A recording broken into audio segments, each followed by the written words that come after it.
오늘은 납폐금 속에 담긴 하나님의 사랑이라는 제목으로 하나님의 말씀 전하도록 하겠습니다. 결혼을 할 때 신랑과 신부는 서로 예물을 주고받습니다. 우리나라의 경우는 여자들이 혼수라해서 예단을 비롯하여 폐물 등을 해오는 것이 관례입니다. 이전에는 신랑의 직업에 사자가 들어가면 신부가 열쇠 3개를 가지고 와야 한다는 폐단도 있었습니다. 혼수를 또 얼마나 해왔느냐가 문제가 되어서 시댁 식구들의 미움을 사기도 하는 것이 드라마의 소재가 되기도 합니다. 그러나 요즘은 신랑과 신부가 거의 반반씩 결혼 비용을 부담하는 것 같습니다. 요즘은 추세가 남자가 집을 마련하는 것 같습니다. 이렇듯 상당한 액수의 결혼 비용은 점점 청년들로 하여금 결혼에 대해서 엄두를 못 내게 만드는 원인이 되고 있기도 합니다. 그러나 이러한 결혼과 관련된 비용을 지불하는 것, 이것은 동서양을 막론하고 대대로 이어져 내려오는 관례입니다. 심지어 율법마저도 신랑이 신부를 데려오기 위해서 돈을 지불하라고 말씀하고 있습니다. 하지만 이것은 율법이 주어지기 이전부터 있었던 관례였습니다. 야곱이 아내 라헬을 얻기 위해서 돈을 지불해야 했는데 지불할 돈이 없었기 때문에 7년 동안 삼촌 라반의 집에서 종처럼 일을 했습니다. 신부를 데려오기 위해서 돈을 지불하지 못하는 경우에는 대신 이렇게 몸으로 또 일하여 돈을 지불하기로 하였습니다. 지금도 아프리카와 같이 사람의 노동력이 중요하게 여겨지는 문화권에서는 아이를 출산할 수 있는 여성의 몸값을 지불하고 신부로 데려오는 경우가 많습니다. 율법이 주어진 시대에도 여자는 자녀를 낳음으로 가정의 노동력을 증진시키는 역할을 했기 때문에 몸값처럼 신부 집에 돈을 준 것 같습니다. 신랑의 집은 신부를 데려옴으로 말미암아 또 자녀를 낳음으로 노동력이 증대되지만 신부의 집은 딸을 시집 보냄으로 인해 그만큼의 노동력을 잃어버리는 것이기 때문에 그 보상으로 신랑이 신부의 집에 돈을 지불했습니다. 이렇듯 정상적인 결혼의 경우에도 신랑이 신부를 데려오기 위해서는 신부의 집에 일정의 돈을 지불했는데 이것을 납폐금이라 부릅니다. 뿐만 아니라 남자가 약혼하지 않은 처녀를 꿰어 동침한 경우나 억지로 욕보인 경우에도 마찬가지로 돈을 주고 동침한 여자와 결혼할 수 있었습니다. 이 경우 약혼하지 않은 처녀에만 해당되는 것입니다. 약혼한 처녀는 곧 결혼한 여자로 간주했습니다. 만약 약혼한 처녀를 욕보인 자는 돌로 쳐 죽였습니다. 이것은 남의 아내를 욕보인 것이기 때문입니다. 하지만 약혼하지 않은 처녀를 욕보인 경우나 또 깨어 동침한 경우에는 그 남자를 죽이지 않았습니다. 이런 경우 신명기 22장 28절로 29절은 이렇게 말씀합니다. 만일 남자가 약혼하지 아니한 처녀를 만나 그를 붙들고 동침하는 중에 그 두 사람이 발견되면 그 동침한 남자는 그 처녀의 아버지에게 은 50세겔을 주고 그 처녀를 아내로 삼을 것이라. 그가 그 처녀를 욕보였은즉 평생에 그를 버리지 못하리라. 이렇게 말씀합니다. 즉 약혼하지 않은 처녀의 경우는 꿰어 동침한 경우나 강제로 욕을 보인 경우는 남자를 죽이지 않고 대신 그 여자와 함께 살게 했습니다. 그리고 평생 버리지 못하게 했습니다. 그러나 이때 처녀의 아버지가 만약 그 처녀를 그 남자에게 주기를 싫어하면 돈만 받고 딸을 아내로 주지 않아도 됐습니다. 이는 처녀 딸의 결혼에 대한 결정권이 그 아버지에게 있었기 때문입니다. 처녀가 만약 하나님께 서원을 했더라도 그 아버지가 그 서원한 것을 지키지 말라고 말하면 하나님께 서원한 것이라도 처녀는 그 서원을 지키지 않아도 된다고 율법은 규정하고 있습니다. 이처럼 약혼하지 않은 딸의 결혼에 대한 결정권이 철저하게 그 아버지에게 있음을 알 수 있습니다. 그렇다면 원하든 원치 않든 남자와 동침한 딸이 다른 남자에게 시집간다는 것이 쉽지 않을 텐데 그렇다면 함께 잠을 잔 남자에게 딸을 아내로 주는 것이 더 나을 텐데 왜 아버지는 그것을 반대할 수 있도록 딸의 결혼에 대한 결정권을 아버지에게 주고 있는 것일까요? 그리고 딸을 아내로 주지 않고 단지 돈만 받고 결혼은 시키지 않을 수 있도록 허락하는 것일까요? 여기에는 굉장한 하나님의 섭리가 담겨져 있습니다. 먼저 아버지가 약혼하지 않은 딸에 대해 결혼을 거부할 수 있는 권한을 부여한 것은 결혼으로 인해 오히려 딸이 불행해지지 않도록 딸을 보호하기 위한 조치입니다. 남자가 여자를 깨워서 동침하거나 강제로 욕을 보인 경우 그 남자가 동침한 여자를 아내로 데려오도록 율법이 정하고 있지만 그렇게 해서 아내로 데려온 여자를 얼마나 사랑할까요? 이런 경우 결혼을 전제로 한 동침이나 강제로 욕을 보인 경우 또 사랑보다는 육체적 욕정을 채우고자 하는 것이 우선이었기 때문에 결혼을 해서 그 여자를 아내로 삼았다 할지라도 진정으로 사랑하지 않게 되는 경우가 허다 있습니다. 더군다나 일부 다처제가 허용되던 때이기 때문에 혼인을 빙자한 동침이나 강제적인 성추행 이후에 여자를 아내로 맞이했다 할지라도 남자의 마음이 쉽게 다른 여자에게로 가기 일쑤였습니다. 그래서 하나님은 율법에 이런 경우에 아내로 삼아 여자를 평생 버리지 못하게 한 것입니다. 그렇지만 어디 그렇게 살았던가요? 그렇기 때문에 딸이 남자에 깨며 넘어가 동침을 했든지 강제적으로 성추행을 당해서 동침을 했든지 간에 만약 이 딸이 그래서 결혼을 하게 될 때 그로 인해서 오히려 남자에게 버림받고 불행한 결혼 생활을 할지 모른다라고 판단될 때에는 아버지가 차라리 딸이 다른 남자에게 결혼을 하든지 아니면 평생 혼자 산다 할지라도 불행한 결혼을 하지 않도록 딸을 보호할 수 있도록 조치를 내린 것이 바로 딸에 대한 결혼의 결정권을 아버지에게 준 것입니다. 이런 경우 남자는 여자의 집에 납폐금만 주고 돈만 주고 여자를 아내로 맞이하지 않아도 됐습니다. 이렇게 남자에게 딸을 주지 않고 돈만 받은 아버지를 볼 때 딸보다 돈을 더 사랑하는 것처럼 생각될지도 모릅니다. 그러나 그것이 아닙니다. 딸을 아내로 주지 않고 납폐금만 받은 것은 돈에 욕심을 내서가 아니라 결혼하지 않은 딸이 앞으로 살아가게 되는데 필요한 경제적인 부분을 충당하기 위함이었습니다. 꿰매 넘어가서나 강제적으로 남자와 동침한 경우 딸을 그 남자에게 주지 않으면 그 여자는 다른 남자에게 결혼할 수 있었지만 그 결혼이 쉽지는 않았을 것입니다. 그런 경우 그 여자에 대한 경제적인 부담은 고스란히 여자 집의 몫이 되고 맙니다. 그러므로 여자가 다른 남자에게 시집을 가기 전까지 담당해야 될 경제적인 부담이 동침한 남자로 인해 발생한 만큼 그 남자가 담당하게 한 것입니다.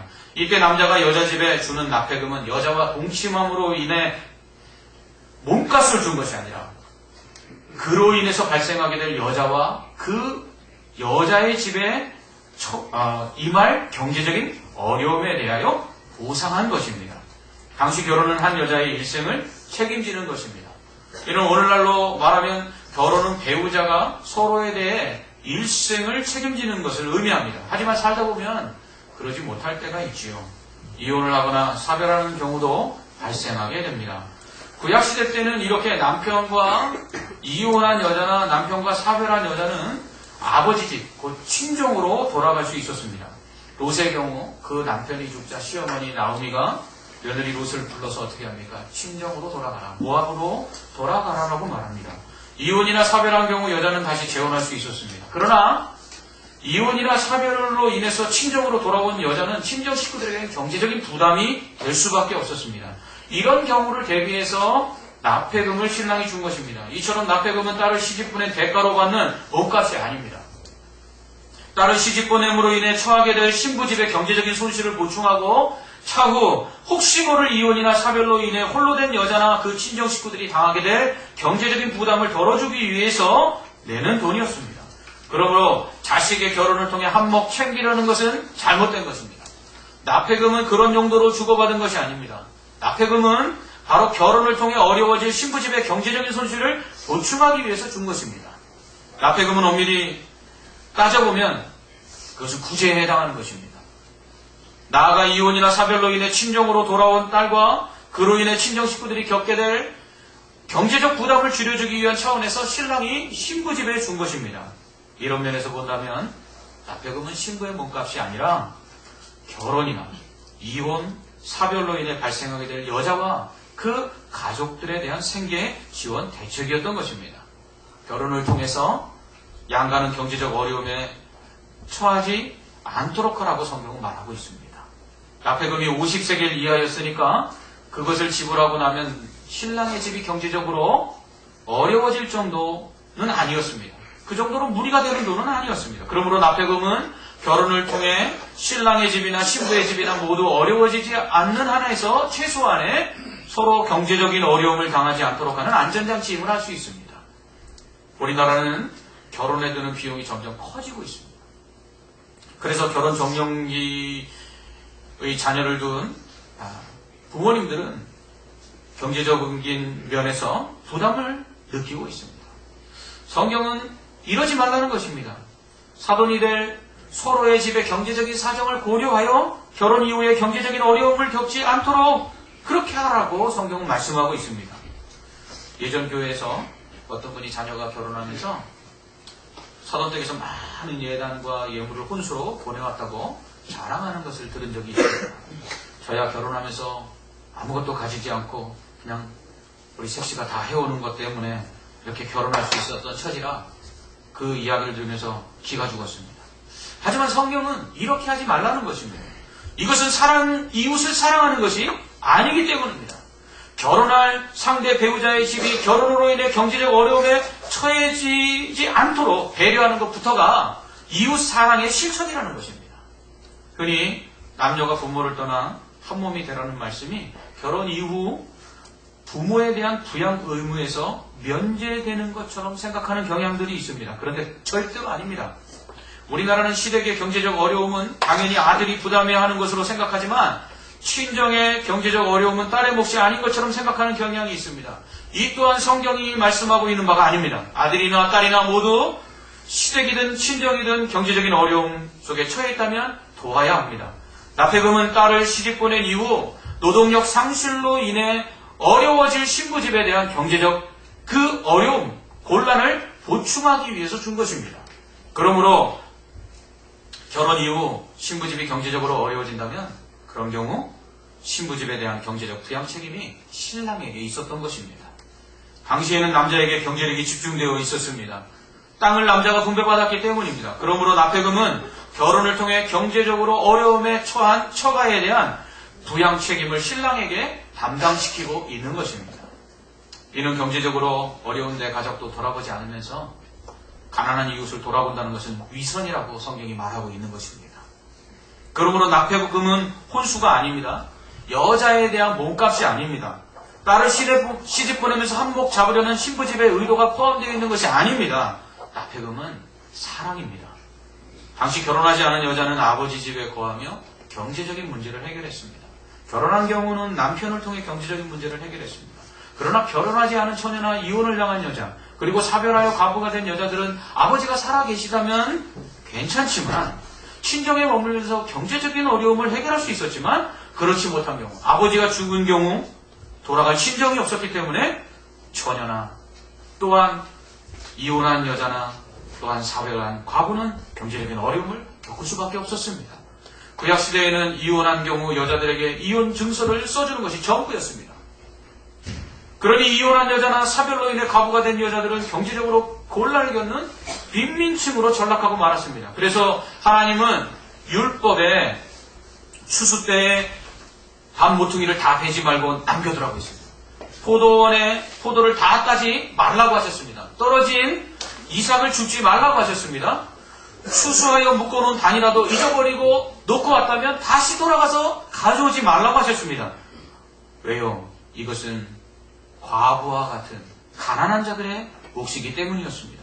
이처럼 남자와 동침한 이후에 결혼하지 못한 딸, 이혼하여 홀로 된 딸, 사별한 이후에 돌아온 이 과부가 된 딸로 인해 경제적인 어려움에 처할 수밖에 없는 이 여자의 가족들을 위해 하느님은 납폐금을 받게 한 것입니다.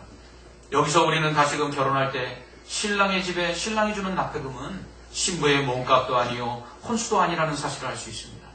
이것은 신부와 신부의 집이 결혼 이후에 겪게 될 경제적 어려움에 처하지 않도록 신랑으로 그 집을 보호하도록 하기 위한 사랑입니다. 그러므로 오늘 말씀을 통해 우리는 결혼의 폐단이 되고 있는 과도한 혼수를 주고받지 않아야 합니다. 빚지고 결혼하여 열심히 빚을 갚는 사람들을 보았습니다. 혼수가 아니더라도 결혼에 드는 비용이 만만치 않습니다. 그것은 결국 신랑과 신부의 몫이고 부모님의 몫입니다.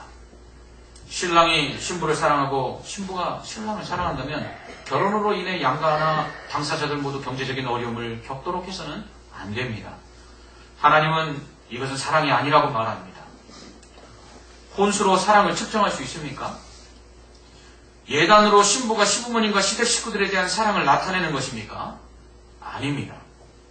그것은 사랑이 아닙니다. 결혼은 그래서 최소한의 비용으로 검소하게 하는 것이 성경적입니다. 비싼 예단과 혼수, 호화로운 결혼식, 이것은 성경적이지 않습니다. 그리고 우리는 이것을 이렇게 결혼식 비용이 많이 드는 것을 결혼 축의금으로 또 충당하고 있습니다. 결혼 축의금 또한 얼마나 경제적 부담입니까? 모두가 기뻐해야 할 결혼이 점점 더 경제적인 부담으로 기쁘지 않게 되어가고 있습니다.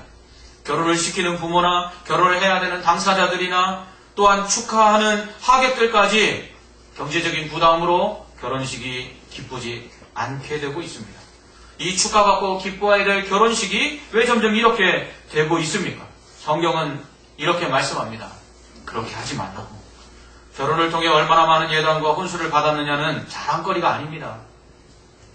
성경은 그것을 창피하게 여기라고 말하고 있습니다.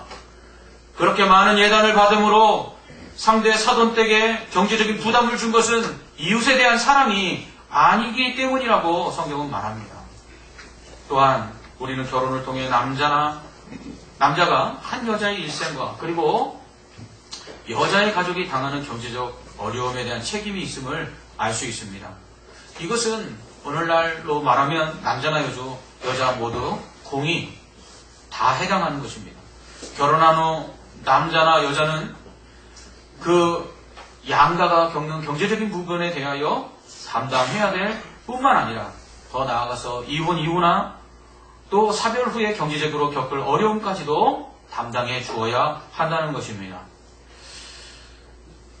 만약 이혼이나 사별로 인해 배우자가 경제적으로 겪을 어려움을 책임져 주지 않는다면 그것은 사랑이 아닙니다.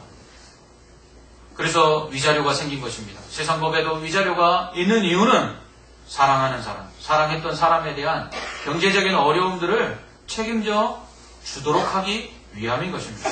함께 부부가 되어 살을 섞고 산 남편과 아내에 대한 이러한 경제적인 부담 그리고 책임을 성경은 사랑이라고 말합니다.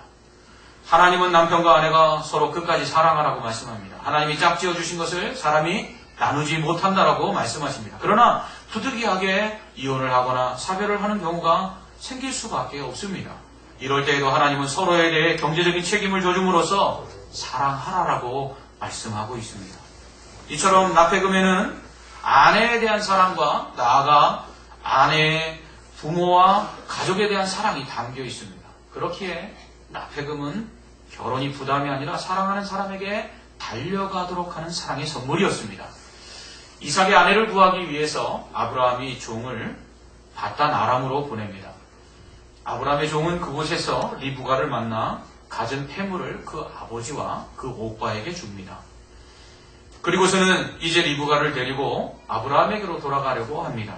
그러자 아버지와 오빠는 며칠 더 있다가 가라고 리브가를 붙였습니다. 그러나 리브가는 길을 재촉하여 그 아브라함의 종을 따라 이삭에게로 달려갑니다. 당시 리브가는 집에서 양을 치고 있었습니다. 리브가가 만약 시집을 가게 되면 리브가의 아버지 집은 그녀의 노동력만큼 경제적인 손실을 입는 것이 당연했을 것입니다. 그러나 아브라함과 이삭이 보내준 그 폐물이 자신이 시집을 간 이후에도 아버지와 또 그 집에 경제적인 어려움을 겪지 않도록 충분히 보상하였기 때문에 그녀는 이삭에게로 달려갈 수 있었던 것입니다. 이처럼 납폐금은 결혼할 당사자나 자녀들을 결혼시킬 양가의 경제적인 부담이 아니라 바로 경제적인 부담을 해결해주는 선물인 것입니다. 자녀들을 잘 결혼시키기 위해 양가가 사랑으로 서로 돕는 것, 이것이 바로 혼수입니다. 이처럼 납폐금은 신랑이 신부와 신부집에 대한 사랑을 포함하고 있습니다. 뿐만 아니라 이혼이나 사별을 한 경우에도 끝까지 서로에 대한 책임을 지라는 의미를 포함하고 있는 것입니다. 이처럼 납폐금은 이웃에 대한 사랑입니다. 뿐만 아니라 이러한 납폐금에는 하나님의 우리를 향하신 사랑이 내포되어 있습니다. 하나님은 자신과 이스라엘 백성과의 관계를 결혼관계로 빗대어 말씀하십니다. 하나님은 이스라엘 택하여 자신의 신부로 자신의 아내로 삼으셨습니다. 율법의 아내로 삼은 여자에 대해 평생 책임을 지라고 하신 것처럼 하나님은 아내로 삼은 이스라엘을 끝까지 책임지셨습니다. 그들이 광야에 있을 때는 만나온 메추라기를 먹이셨고 반석을 쳐서 물을 내어 마시게 하셨습니다. 그 의복과 신발이 낡아져 닳지 않도록 하심으로 그들을 입히시고 씻기셨습니다. 구름기둥과 불기둥으로 그들을 인도하셔서 보호하셨습니다. 또한 가나안 땅에 들어가서는 이방 민족으로부터 그들을 보호하셨습니다. 하나님은 남편으로서의 의무를 끝까지 다하셨습니다. 더욱이 그들이 하나님 앞에 우상 숭배하며 범죄했을 때에도 하나님은 그들을 버리지 않으셨습니다. 남편을 버리고 다른 남자의 품에 안긴 고멜과 같은 이스라엘을 하나님은 끝까지 사랑하셨습니다. 하나님은 오지야에게 그를 버리고 다른 남자 품에 안긴 아내를 다시 찾아오라고 하시는 그 말씀 속에서 자신을 버리고 우상 숭배하며 범죄하여 하나님의 품을 떠난 바람난 이스라엘을 끝까지 사랑하는 남편의 모습을 보여주고 계십니다. 이것은 하나님이 택하신 자들을 얼마나 사랑하시고 끝까지 책임지시는가를 보여주고 있는 것입니다. 납배금을 주고 아내로 삼고 그 아내로 삼은 자를 평생 사랑하라고 하신 그 이유는 바로 하나님께서 우리를 그렇게 사랑하시기 때문입니다. 하나님은 우리를 또한 예수님의 신부로 삼으셨습니다. 하나님은 납배금을 주고 우리를 그리스도의 신부가 되게 하셨습니다. 그 납배금은 바로 예수님이십니다. 하나님은 우리를 그리스도의 신부로 삼기 위해서 예수님을 십자가에 달려 죽이심으로 우리에 대한 값을 치르셨습니다. 죄인된 우리가 감히 거룩하신 하나님의 신부가 될 수 있겠습니까?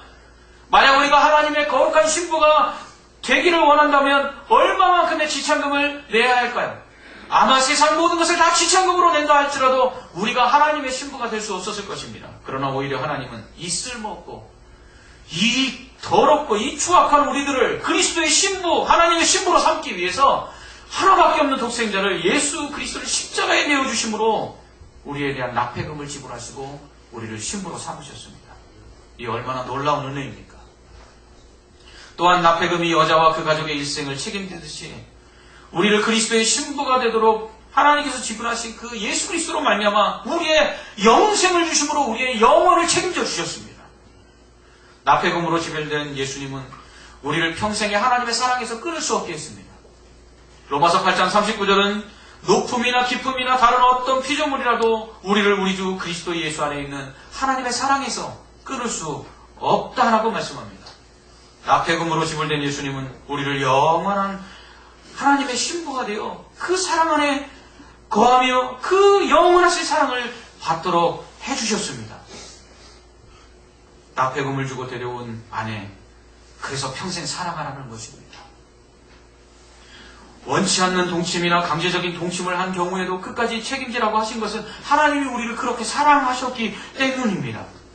납배금을 주고 아내를 삼은 여자는 뼈 동침하거나 강제로 용일 보인 경우라도 아내로 삼은 여자를 평생 버리지 못하게 하신 것은 연약한 여자를 보호하기 위함뿐만 아니라 이 땅에서 하나님이 책임져 주시지 않으면 정말 홀로 외롭게 가난하게 힘겹게 살아갈 우리를 끝까지 책임지시겠다는 하나님의 사랑을 담고 있는 것입니다. 우리를 위해 하나님은 예수 그리스도라는 엄청난 대가를 지불하셨습니다. 그래서 우리를 평생에 버릴 수 없는 아내로 삼으셨습니다. 아니, 아내로 삼은 것이 아니라 평생 가슴에 품고 사랑할 수밖에 없는 자녀로 삼아주셨습니다. 여러분, 이것이 납배금 속에 담긴 하나님의 사랑입니다. 율법은 사람과의 관계 속에서 지켜야 될 도리일 뿐 아니라 그것을 지킴으로 하나님의 사랑을 깨닫게 하는 은혜의 방편입니다. 그래서 율법도 은혜입니다. 우리는 율법 속에서 하나님의 사랑을 발견할 수 있습니다.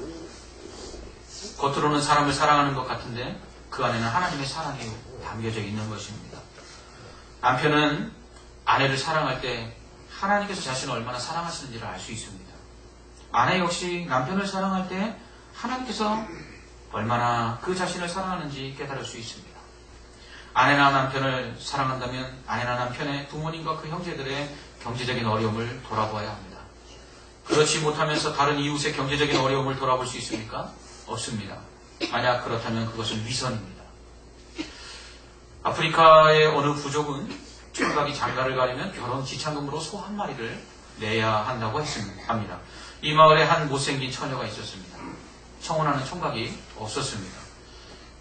처녀는 생각했습니다. 나는 소 한 마리도 필요 없고 반마리만 있어도 시집갈 수 있는데, 이렇게 생각했습니다. 하지만 아무도 처녀에게 청혼하는 남자가 없었습니다. 그러는 사이 나이만 먹어갔고 또한 볼품은 더 없어졌습니다. 결혼은 포기한 상태였습니다. 그러던 어느 날 최고의 신랑감이 나타났습니다. 추장의 외아들이 청혼을 해온 것입니다. 그것도 소 8마리나 결혼 지참금으로 가져왔습니다. 둘은 행복하게 결혼하여 살았습니다. 신부의 얼굴은 날마다 아름다워졌고 만인이 우러러보게 되었습니다. 그러던 어느 날 신부는 신랑에게 조용히 물었습니다. 여보, 왜 나를 선택했어요? 난 소 반마리만 있어도 될 텐데 왜 소 8마리나 가져왔어요?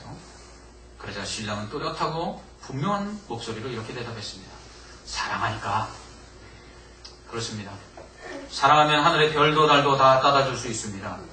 하나님은 역시 우리처럼 볼품없고 쓸모없는 우리를 사랑하셔서 독생자 예수 그리스도를 주셨습니다. 단지 사랑하시기 때문입니다. 아내를 사랑하십니까? 그렇다면 처가를 사랑하십시오. 남편을 사랑하십니까? 그렇다면 시월들을 사랑하십시오. 그리고 경제적인 부분에서 어렵다면 도와드리십시오. 결혼을 위해 지나친 혼수로 부담스러우십니까? 사위될 사람, 며느리 될 사람을 사랑하십니까? 그렇다면 지나친 혼수를 요구하지 마십시오. 성경은 말합니다. 결혼으로 인해 경제적으로 어려움을 겪지 않게 하라고 말씀합니다. 오히려 결혼으로 인해 경제적인 어려움을 겪는 일을 도우라고 말씀합니다. 과도한 혼수를 그쳐야 합니다. 이것이 믿음입니다. 결혼은 돈으로 배우자를 사는 것이 아닙니다. 납세금 속에 결혼으로 인해 어려워질 수도 있는 신부의 집을 돕듯 우리는 결혼이나 결혼 이후 어려움에 처한 배우자의 가족들을 돌아보아야 합니다. 또한 이혼이나 사별로 인해 경제적인 어려움에 처한 배우자가 있다면 그 책임을 져야 합니다. 이것이 사랑입니다. 이는 우리를 신부로 삼기 위해 예수 그리스도라는 엄청난 납세금을 지불하셔서 우리를 영원히 끊을 수 없는 사랑 안에 거하게 하시면서 우리를 사랑하시는 하나님의 사랑을 받은 우리가 마땅히 해야 할 바입니다. 이것이 납세금을 주라는 율법 속에 담긴 이웃에 대한 사랑과 우리를 향한 하나님의 사랑입니다. 이렇게 납세금을 통해 사회적 약자인 여자를 보호하고 결혼을 통해서 이웃을 돌아보아 가난해지지 않도록 하는 것이 율법의 정신입니다. 또한 이렇게 납세금으로서 여자와 그리고 그 여자의 집이 처할 가난한 상황들에서 벗어날 수 있도록 돈을 주고 사랑을 베푸는 것, 이것이 바로 하나님의 사랑을 실천하는 것입니다. 여러분, 이웃 사랑은 배우자와 그 가족을 사랑하는 것부터가 그 시작임을 잊지 말아야 될 것입니다. 기도하겠습니다. 하나님 아버지, 참 감사합니다. 우리가 무엇이기에 우리같이 쓸모없고 우리같이 죄악으로 가득한 자들을 예수 그리스도라는 엄청난 납세금을 지불하시고 우리를 사랑하사 신부 삼아 주셨는지요. 하나님, 이 사랑을 받았사오니 우리도 이렇게 서로 사랑하게 하여 주시옵소서. 그 사랑이 하나님, 내 사랑하는 남편과 아내뿐만 아니라 그 남편과 아내의 가족들에게까지 확장되게 하여 주시옵소서. 결혼을 통해 경제적으로 부담을 주는 것이 아니라 경제적으로 도우라고 하시는 이 하나님의 말씀 앞에서 우리는 내 가족, 내 사돈 먼저 사랑함으로 또한 이웃을 사랑하는 훈련과 준비가 되게 하시고 그렇게 서로 사랑하는 우리들이 되게 하여 주시옵소서. 혹시나 홀로 아이를 키우며 이혼과 사별의 고통 가운데 있는 사랑하는 지체들이 있습니까? 하나님, 한 가족된 믿음의 성도들이 함께 돌아보게 하시고 위로하게 하시고 그리고 그들이 세상을 살아갈 동안에 새 힘을 얻어 하나님, 주님이 주신 사랑 안에서 모든 것을 이기며 또한 주님의 은혜 가운데 거할 수 있도록 함께하여 주시옵소서. 예수님 이름으로 기도합나이다. 아멘.